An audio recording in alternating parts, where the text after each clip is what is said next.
계시 들어가 볼게요. 자, 하나님을 아는 방법이라고 얘기를 합니다. 그러니까 하나님을 알아야 신앙이라는 게 시작이 될 수 있고, 그다음에 조금 더 나아가면 우리가 지금 교리를 배우고 있지만 교리라는 것도 결국 하나님을 아는 거잖아요.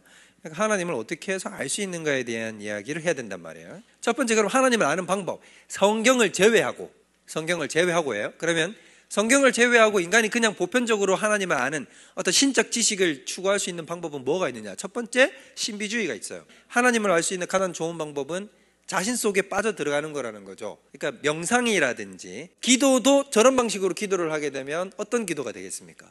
요즘 기도 운동 가운데 이런 기도 운동들이 있거든요. 여러분들이 들어보셨는지 모르겠는데, 우리 개신교, 즉 우리가 기독교에서 기도를 하는 것과 힌두교들이나 그 다음에 기독교 신비주의들이나 이런 쪽에서 하는 기도는 다릅니다. 그러니까 어떻게 다르냐 하면, 올바른 기도부터 얘기를 해볼게요. 우리가 하는 기도가 제대로 되려면 어떻게 해야 되냐면, 첫 번째로 지금 기도는 인격 대 인격의 만남인 거예요. 그러면 나보다 더 위대한 인격, 한쪽 인격은 누구겠어요? 카운터파트는 하나님이시죠. 하나님이시고 나라는 인격이 만나는 거예요. 자, 인격 대 인격이 만나면 그러면 소통을 어떻게 하는 거예요? 대화를 하겠죠. 말을 통한단 말이에요. 언어를 통해서 인격 대 인격이 소통을 한단 말이죠. 그럼 다시 말을 하면, 기도를 할 때도 우리는 어떤 방식으로 소통을 한다? 말을 하는 거죠. 하나님께 말을 하고 말이 돌아오고, 기도를 해보면 알잖아요. 우리가 기도를 하면 하나님의 음성이 들리잖아요. 괜찮아. 물론 이렇게는 안 들리지. 수미 나으. 너 요새 별로 다으. 이렇게는 안 들리지만 그 하나님의 의도하는 바가 우리에게 느껴지잖아요. 맞죠? 이 기도는 주고받는 거거든. 근데 내가 하나님께 드릴 때는 어떻게 하냐면 언어라는 형식을 빌려서 하나님 앞에 드린단 말이에요.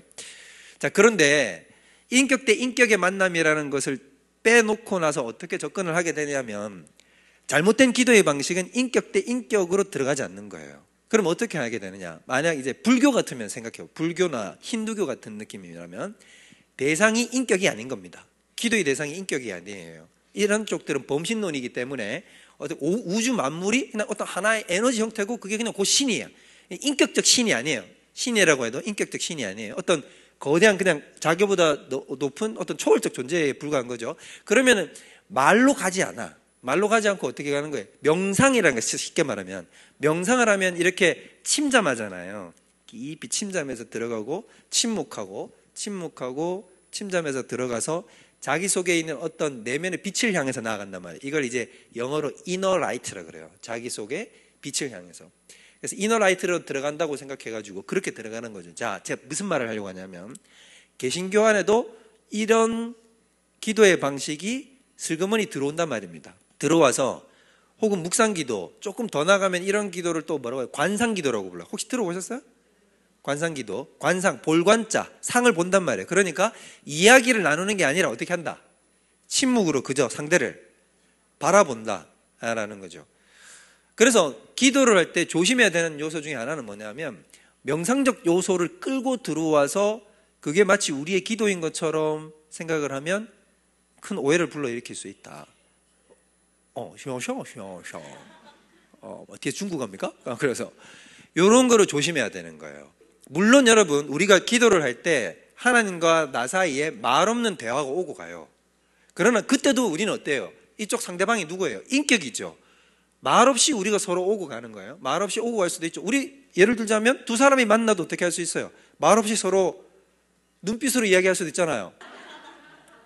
이렇게 갈 수도 있단 말이에요. 여러분들도 기도를 열심히 하다 보면 그런 게 느끼시죠? 기도를 처음에 하면은 굉장히 이제 말이 이제 다다다다 하잖아요. 내가 알아야 될 바들을 막 이렇게 얘기를 하다가 한참을 지나면 나중에 어떻게 됩니까? 이제는 말이 끊어지고 하나님 앞에 서 있는 나 자신, 또 하나님이 나를 바라보고 계신 그 시간을 우리가 느낄 수 있게 되잖아요. 그런 거를 제가 관상기도라고 얘기를 하는 게 아니라, 조심해야 되는 거는 명상적 요소가 끌고 들어와 가지고 이걸 자칫해서 하나님을 뭔가 만나는 듯한 느낌적인 느낌, 이런 거를 기도라고 착각할 수 있다는 거예요. 근데 이게 잘못된 영성이라는 겁니다. 그래서 기도는, 특히 우리 개신교 안에서의 특별한 기도는, 할 수 있으면 그러면 어떻게 되도록이면 기도를 해야 될까요? 그렇죠. 언어로 자꾸 기도를 해서 하나님과의 소통이 일어나야 된다는 것입니다.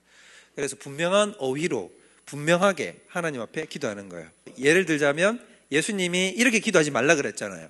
무슨 기도하지 말라? 중언부언한다는 기도가 뭐냐면 그 당시에 기독교 바깥쪽에서는 또 어떤 식으로 기도를 하냐면 주문처럼 계속해서 반복적으로 기도문을 읊어대면은 그쪽 신이 듣는다는 생각을 가지고 있는 거죠. 근데 이미 유태인의 기도 안에도 이런 것들이 왜곡되어 있는 요소들이 있는 겁니다. 여러분, 개신교 안에는 기도문이 있습니까, 없습니까? 뭐 주기도문이 있지만 주기도문 이외에 우리가 따로 외우고 다니는 기도문이 있어요? 없죠. 근데 가톨릭에는 있습니다. 기도문이, 정해진 기도문이 있어요. 그래서 기도문을 따라서 읽으라 그래요. 이렇게 외우라 그러고. 그런데 이런 거는 좋지 않다. 그래서 기도는 인격적으로 하나님과 나와의 1대1의 소통이기 때문에 계속 인격적 대화가 시도돼야 된다는 것을 잊지 말아야 된다는 거죠. 그래서 신비주의는 뭐냐면 이너라이트, 내적인 빛에다가 집중하는 거예요. 이런 대표적인 교파가 있어요. 퀘이커 교도라고 여러분 혹시 들어보셨어요? 퀘이커 교도. 미국에 특히 이제 많죠. 퀘이커 교도라고. 굉장히 경건한데 이 사람들은 계시를 무시해요. 퀘이커 교도는. 그래서 신비주의자들의 특징이 뭐냐면 내 안에 이미 빛이 있다는 거예요. 하나님이 보여준 어떤 빛의 요소가 있다. 그렇기 때문에 내가 굳이 말씀의 빛에 비추어서 볼 필요가 없다. 이미 진리는 내 안에 있다는 거예요. 그래서 그 진리 안으로 내가 파고 들어가서 그 진리를 들여다보면 된다는 거죠. 이런 게 문제가 되는 거죠. 퀘이커 교도. 그리고 또 메노나이트 같은 사람들, 메노나이트라는 또 파도 있습니다. 이런 쪽 파들도 이렇게 들어가고. 자, 신비주의로 빠지게 되면, 그러면 신비주의로 빠지게 되면은 뭐를 무시한다고요? 계시를 무시, 기록된 계시, 성경을 무시해요. 처음에는 어떠냐면 이제 우리나라 이단의 가장 저 꼭대기에 있는 분이, 제가 이름이 지금 생각이 안 나는데 여자분인데, 그 여자분은 처음에 어떻게 이단이 됐을까요? 기도를 열심히 했을까, 조금 했을까?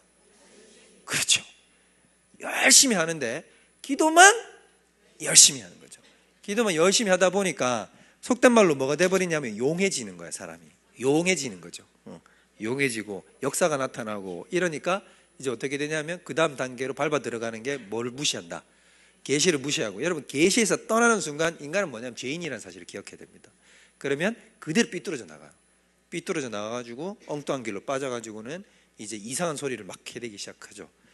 그 뿌리에서 막 다 갈라져 나와요.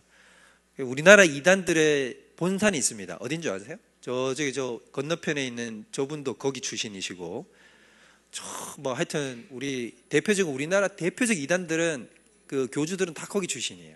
어떤 산 기도원. 그러니까 보세요. 그 사람들이 왜 이단이 되는가? 뭘만 열심히 하다가. 근데 그 기도도 성경에 근거하고 복음에 근거하고 예수 그리스도를 통한 기도면 괜찮다는 거지. 근데 그렇게 아니라 인간은 죄성이 있기 때문에 그런 신비주의적인 요소를 극한까지 밀어붙이면 어디로 빠지게 된다? 잘못된 영의 개입이 분명히 일어난다는 것입니다. 그렇기 때문에 조심해야 된다. 근데 이제 하나님을 아는 방법을 지금 얘기하고 있어요. 그러면 뭐냐면 신비주의적으로 하나님과의 어떤 직접적 소통이나 아니면 내 속에 있는 이미 부여된 자기 안에 있는 어떤 진리적 요소를 내가 찾겠다라고 해서 내 스스로를 안을 탐구해서 들여다보는 거죠. 이런 식으로 명상의 단계같이 이런 식으로 들어가는 걸 신비라고 얘기하는 겁니다. 그래서 이런 거는 지금 거의 모든 종교 안에 다 들어가 있죠. 모든, 불교 안에도 있고 힌두교 안에도, 힌두교는 더 심하고, 이런 신비적 요소 안으로 확 들어가가지고 사람들이 그 속에서 침잠에 들어가는 이거를 하나님을 아는 방식이라고 생각을 합니다. 뉴에이지 같은 것도 그런 측면인 거예요. 뉴에이지 음악 들어보셨어요? 요즘은 우리나라가 뉴에이지 음악이 별로 잘 안 되는데 1990년대 2000년 초반까지만 해도 우리나라 엄청 뉴에이지 음악이, 뉴에이지는 어떻게 되냐면 단순선율이 처음에 시작하는데 뒤로 가면 갈수록 어떻게 됩니까? 반복이 계속되면서 복잡해지는 거예요. 따다다다다 막 이렇게 선율이 점점 내려서 복잡해지게 하면서 더 깊은 단계로 이렇게 들어가게. 그럼 왜 처음엔 이렇게 단선율로 시작하다가 점점 복잡해져서 더 깊이 들어가게 만들겠어요? 뭐 할 때 쓰는 음악이니까. 그렇죠.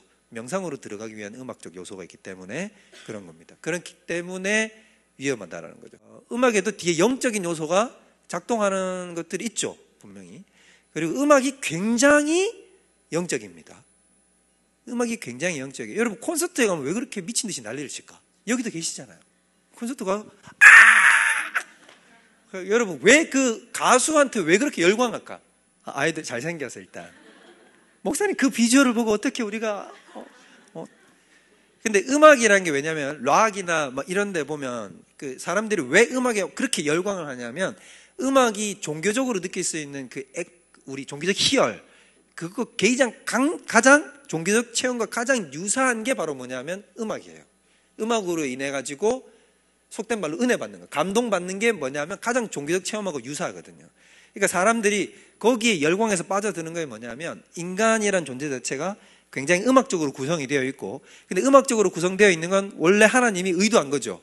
하나님이 음악적 존재이시고 우리를 그 음악을 통해서 하나님을 예배하는 존재로서 우리를 세웠기 때문에 우리가 음악을 통해서 하나님 앞에 나아가게 하나님이 세팅이 되어 있단 말이죠. 근데 이제 그 음악을 가지고 하나님을 예배한 예배의 도구가 아니라 이제 세상적 어떤 방식으로 이제 음악을 다루게 되죠.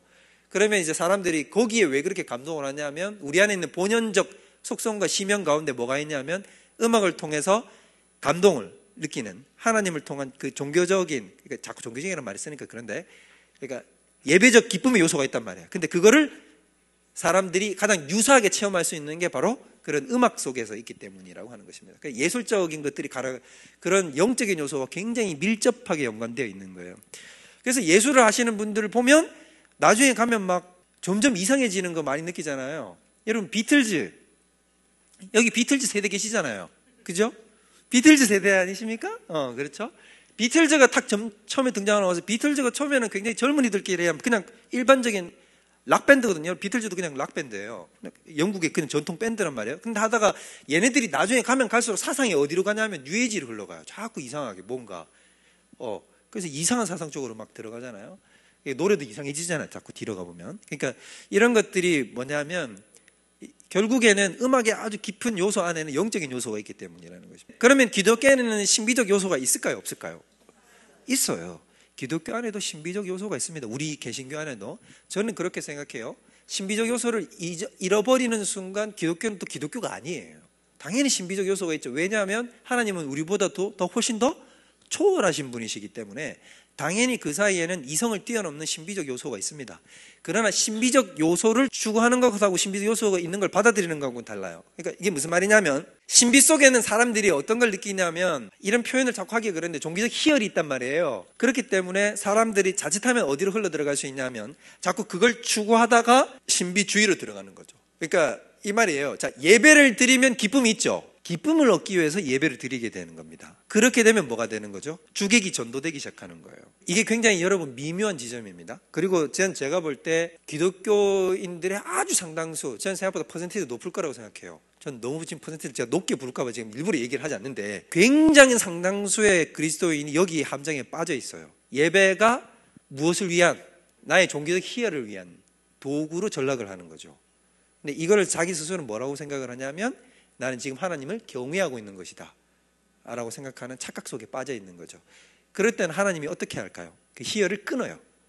아예 안 줘. 예배의 감동 자체를 안 주는 거죠. 여러분 예배가 막 퍽퍽하신 분 있죠. 아무리 예배를 드려도 예배가 여러분한테 가슴에 안 와닿고, 예배가 몇 년째 막 힘들어서 예배를 드려도 이게 예배를 드린 건가 모르겠는 분들, 여러 가지 요인들이 있습니다만 그 중에 하나는 뭐냐면, 여러분들이 지금 예배 속에서 뭐를 찾고 있냐면 종교적 희열을 찾고 있으면 하나님이 그걸 정확하게 알고 칼같이 끊어버립니다. 그리고 안 줘요. 왜 그러냐면 내가 지금 구하는 대상이 하나님이 아닌 누군가야. 뭔 거야? 희열이야, 희열. 자, 이렇게 있으면 포커스가 딱 맞춰져야 되는데 하나님이 아니라 요 옆에 있는 요거를 딱 추구하는 거예요. 그래서 내가 여기로 가야 되는데 방향이 살짝 틀어지는 거죠. 요렇게. 그럼 하나님이 내가 요걸 추구한다는 걸 아는 순간 어떻게 하면 요걸 딱 끊어버려요. 절대 안 줘요, 절대. 그런데 이거를 지금 이제 지혜가 있어서 배워서 깨달으면 어떻게 해야 되겠어요? 이제 초점을 맞추겠죠. 하나님 쪽으로 초점을 딱 맞춰 들어가는데 끝까지 고집을 부리는 분들이 있고, 대부분의 사람들은 죄송하지만 무지예요. 몰라. 내가 지금 뭐가 잘못됐는지, 어디가 잘못됐는지 자체를 몰라요. 그래서 여전히 저러다가 그 다음 단계로 들어가면 이제 없는 걸 자연스럽게 여겨.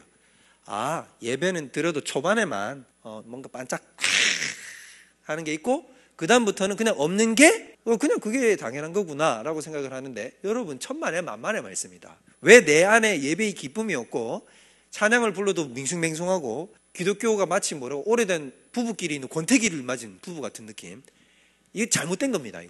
이게 당연하다고 생각하면 여러분 큰 오산이에요. 그래서 초점을 맞춰줘야 들어가. 초점을 딱 맞춰서 들어가는 거죠. 저게 굉장히 중요해요. 제가 볼 때는 사람들이 이 단계를 거치거든요. 만약에 처음 믿었다. 만약에 여기 중간에 아마 모태신앙도 계실 텐데 처음 믿으신 분들도 있을 거 아닙니까? 그럼 처음 믿으면 어떻게 들어요? 하나님이 그 기쁨의 요소를 꽉 주잖아요. 그때 내가 하나님을 바라보다가 기쁘단 말이에요. 그럼 그 다음 단계로 넘어갈 때 어떻게 합니까? 자연스럽게 내가 자꾸 기쁨을 향해서 가는 거야. 그러면 하나님이 끊어요. 일종의 젖대기를 하는 거죠. 그러면 그 다음 단계로 어떻게 해야 돼요? 초점을 바로 잡고 돌아와야 되는데 이런 신학적이고 이런 반은 성경적 견해를 못 가지니까 어떻게 하냐 하면 그냥 스스로를 합리화하는 거예요. 이 단계를. 옆에 봐도 저분도 그냥 밍숭맹숭한 것 같고 저분도 밍숭맹숭하고 심지어 또 누구한테 의논도 했더니 야 원래 그게 당연한 거야 라고 얘기를 해주는 거야. 그러니까 그런가 보다 하고 이대로 그냥 쭉 가버리는 거지. 이렇게 되면은 안 된다. 그러면 어떻게 해야 바로 잡힐 수 있을까요? 제 경험을 얘기해. 제가 실제로 겪었기 때문에 저렇게 한 거예요. 제가 어떻게 했냐면 제가 고등학교 때 예수님 믿었잖아요. 예수님 믿고 나서 놀랍더라고요. 그러니까 이제 완전 신세계가 내 앞에 펼쳐지잖아요. 하나님이 그냥 때리 붓는 거죠. 그냥 쏟아 부어요. 쏟아 부으니까. 근데 그 쏟아 붓는 거를 나도 알고 다른 사람도 알아요. 여러분 은혜 받는 사람은 옆에서 봐도 저 사람 은혜 받는 걸 압니다. 근데 이제 제가 어느 순간 저 미묘하게 저쪽으로 넘어가더라고. 내가 예배 속에서 오는 그 기쁨, 그 감동, 그걸 향해서 막 쫓아가는 거죠. 그러니까 이상하게 어느 날부터 그게 안 오는 거야, 내 속에. 근데 제가 이거가 너무 괴로워가지고, 그럼 그 다음 단계를 어떻게 하는지 아십니까? 여러분 같으면 어떻게 했어요? 여러분 어떻게 했어요? 더 열심히 찾잖아, 이제. 내 정성이 부족한가 보다. 그래서 이제 온갖 집회는 다 쫓아다니기 시작해. 공부는 다 해보고, 별의별 거 다 참여해보는 거죠. 성경 공부도 해보고, 어떤 집회도 쫓아다녀보고, 막 자기 나름의 노력을 한단 말입니다. 그래도 돌아온다, 안 돌아온다? 안 돌아옵니다. 절대로 안 돌아와요. 절대 안 돌아옵니다.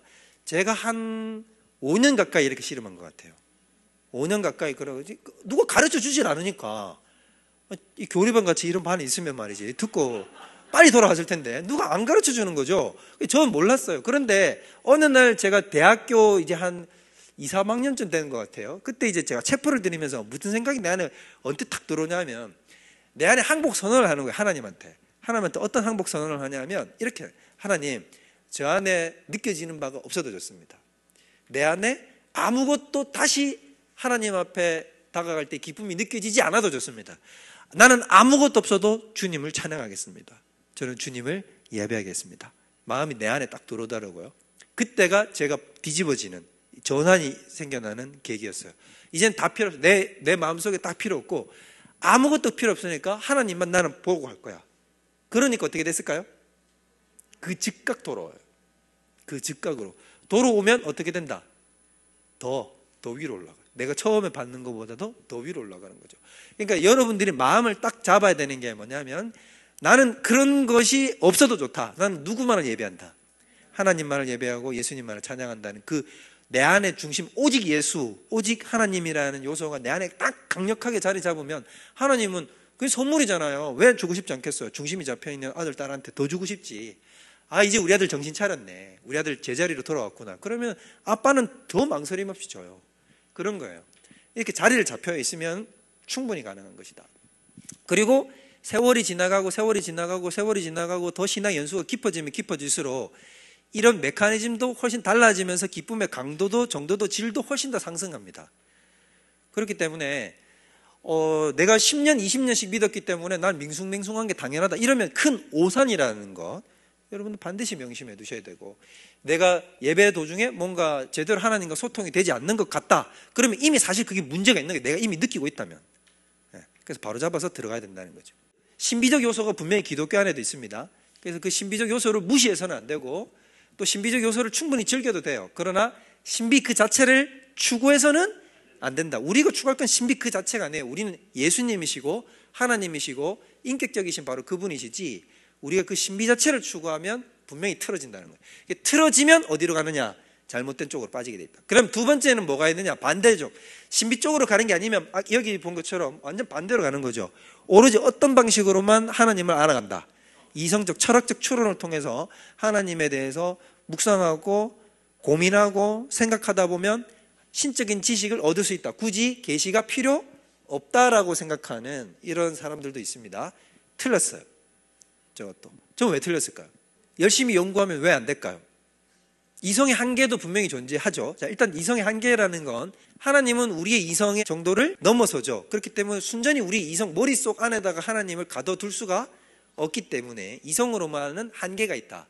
그 다음에 좀 더 나가면 또 궁극적인 게 있어요. 뭘까? 신비주의랑 이 맥락이 같은 건데, 우리가 어떤 존재냐면 죄인이니까 이걸 전제하고 담보하지 못하는 거야. 그러니까 죄인이기 때문에 신비적 요소가 있지만 신비주의로 빠져나가잖아요.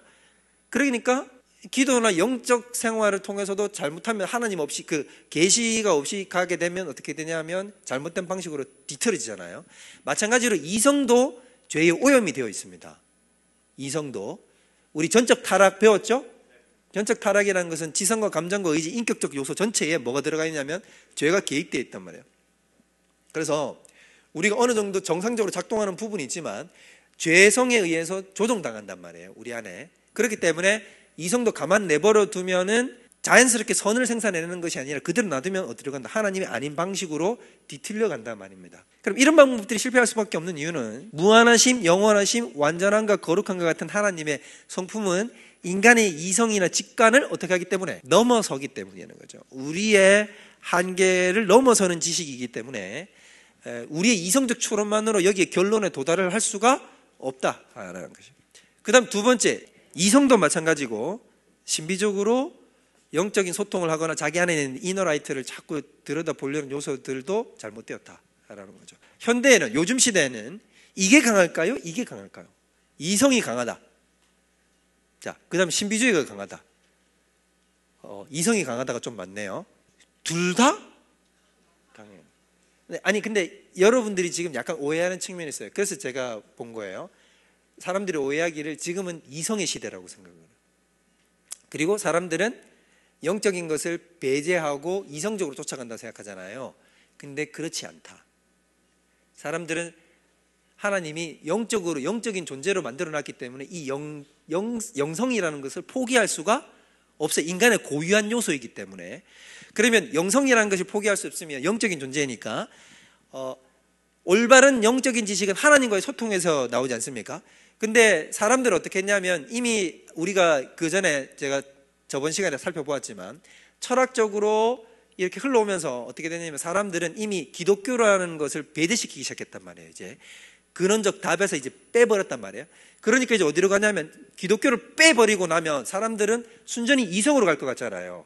그리고 이성에서 답을 찾고 안식처를 찾을 줄 알았는데 그게 되더라 안 되더라? 안 된 거예요.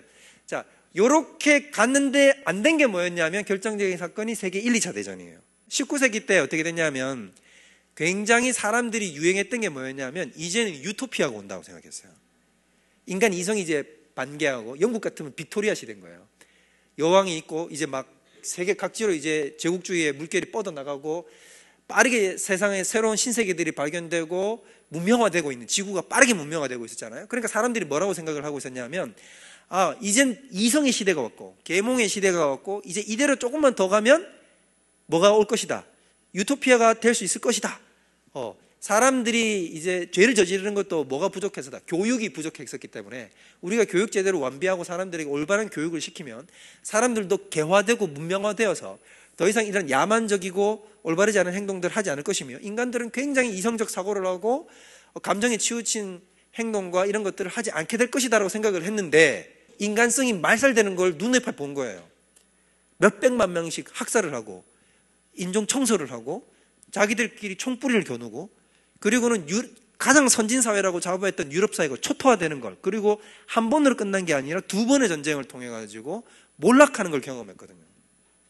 그러니까 이게 뭐에서 대한 거냐면 하나님이 이성을 쫓아서 자기 스스로 인간이 천국을 건설하고 있다는 것에 대한 어떤 뭐라고 할까 이 경각심을 불러일으킨 거죠. 깨버리는 거예요. 산산이 깨버린, 그게 안 된다는 걸 보여주는 거예요. 그러고 나면 인간은 그러면 더 이상 이성에 대해서도 답이 없다는 걸 몸으로 실감하면서 깨닫잖아요.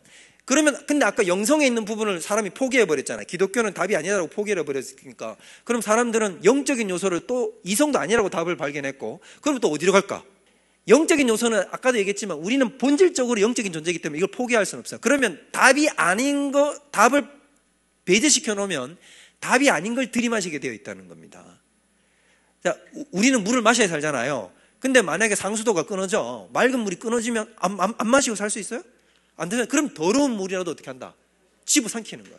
그래서 사람들이 이제 갖가지 영성들을 이제 추구하는 거죠. 그런 운동들 중에 하나가 뭐냐면 헐리우드 같은 데서도 여러분 잘 보시면 이상한 배우들이 막 이상한 거 하기 시작했잖아.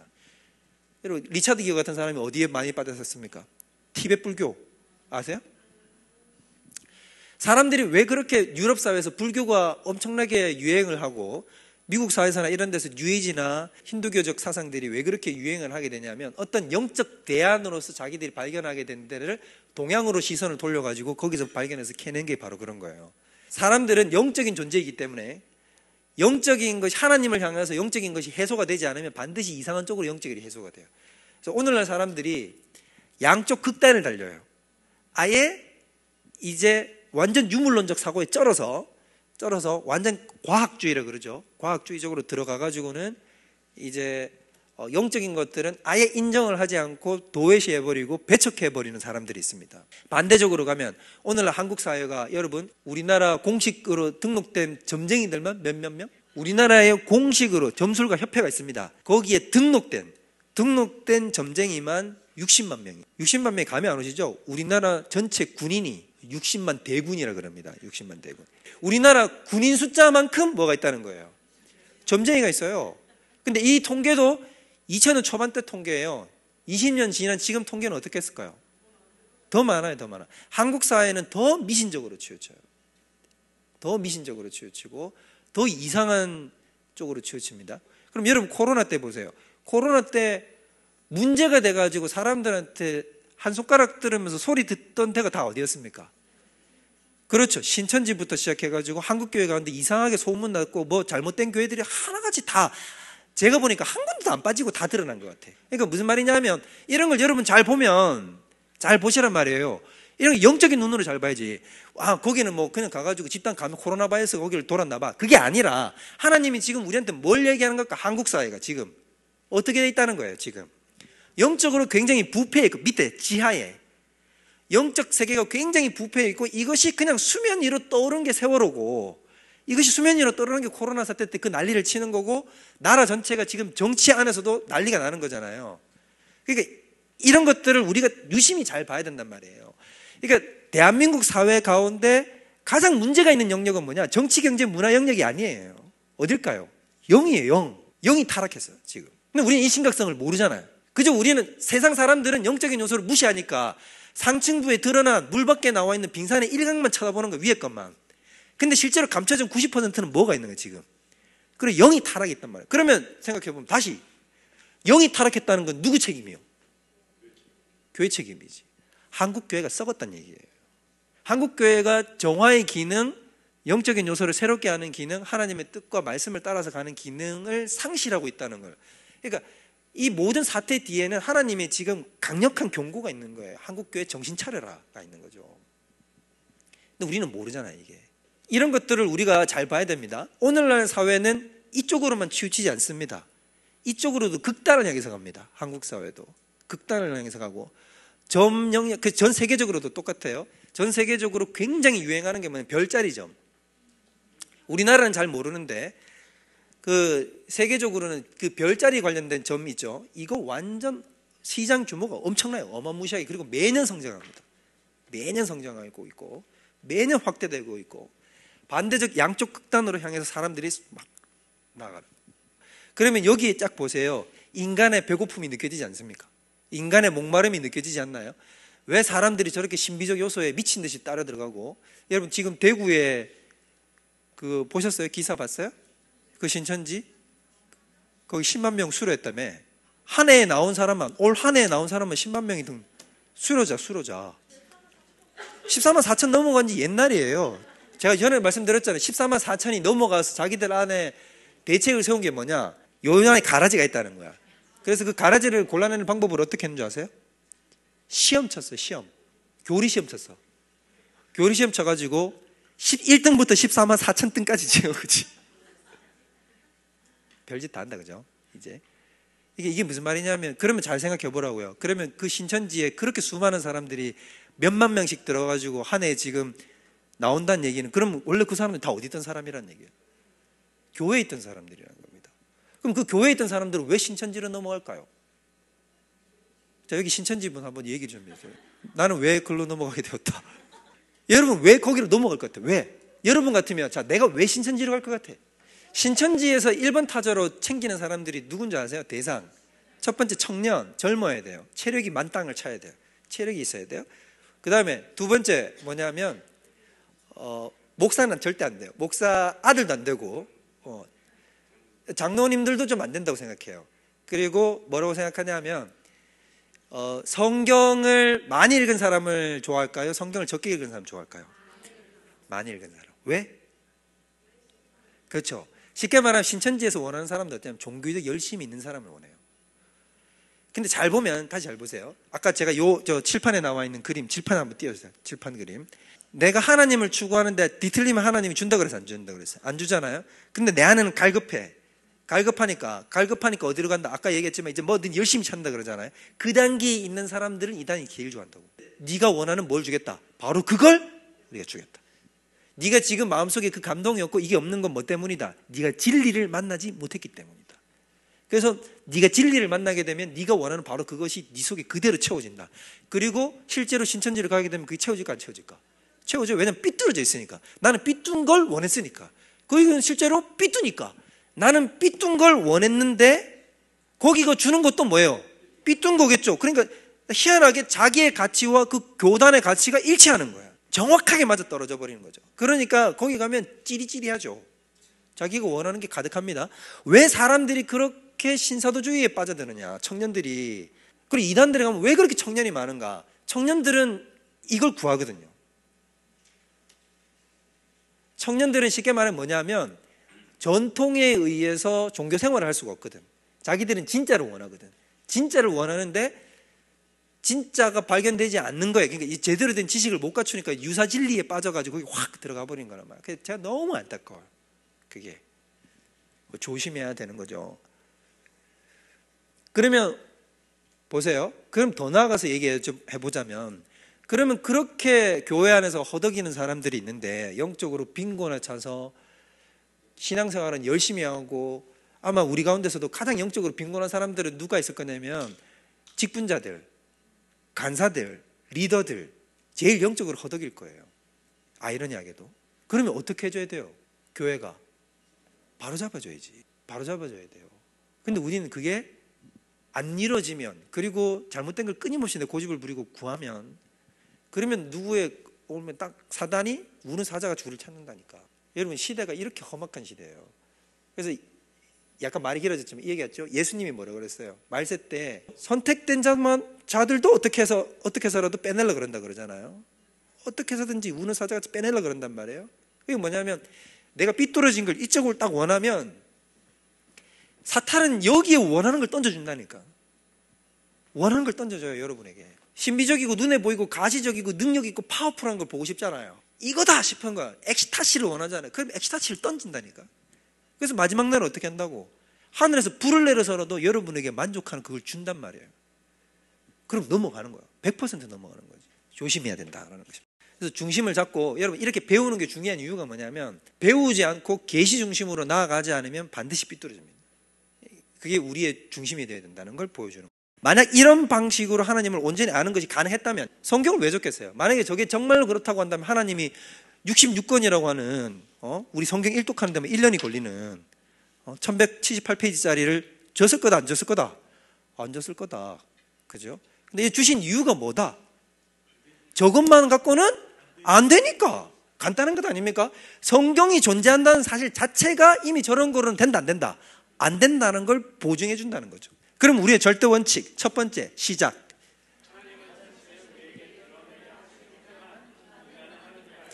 자, 무슨 말이냐면, 이제 원칙을 세울 때는 여러분 막 복잡한 것부터 얘기할 필요 없어요. 그냥 간단한 원리부터 얘기하면 되죠. 하나님을 알려고 하면 하나님이 자기 자신을 우리에게 어떻게 해주셔야만 된다? 보여줘야만 된다. 내가 밑에서 하나님을 이렇게 아는 거는 한계가 있다. 그래서 위에서부터 하나님은 어떻게 해줘야 돼요? 자기를 열어서 보여줘야 된다는 말이에요. 자, 왕이라고 생각해 봅시다. 내가 아무리 왕 앞에 나가서 왕을 아련하기를 원한다고 문을 두드려도 왕이 나에게 자기 자신을 아련해서 보여주지 않으면 볼 수 있다 없다? 없는 거예요. 왕을 보려면 왕이 어떻게 해야 돼요?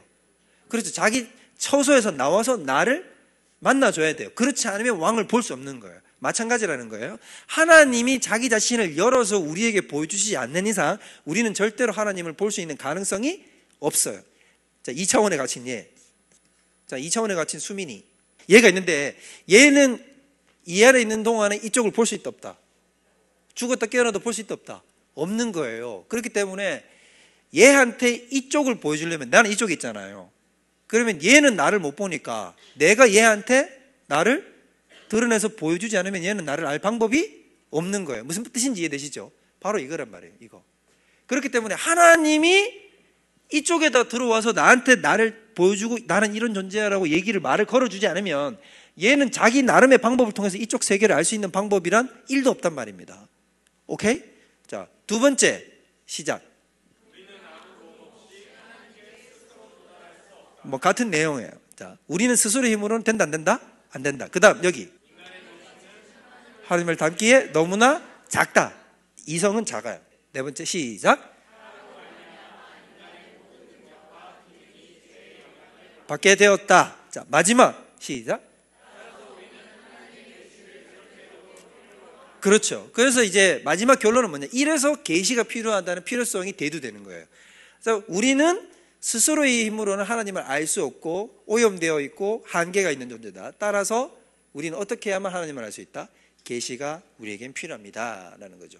여기까지 우리가 도달한 결론이라는 것입니다.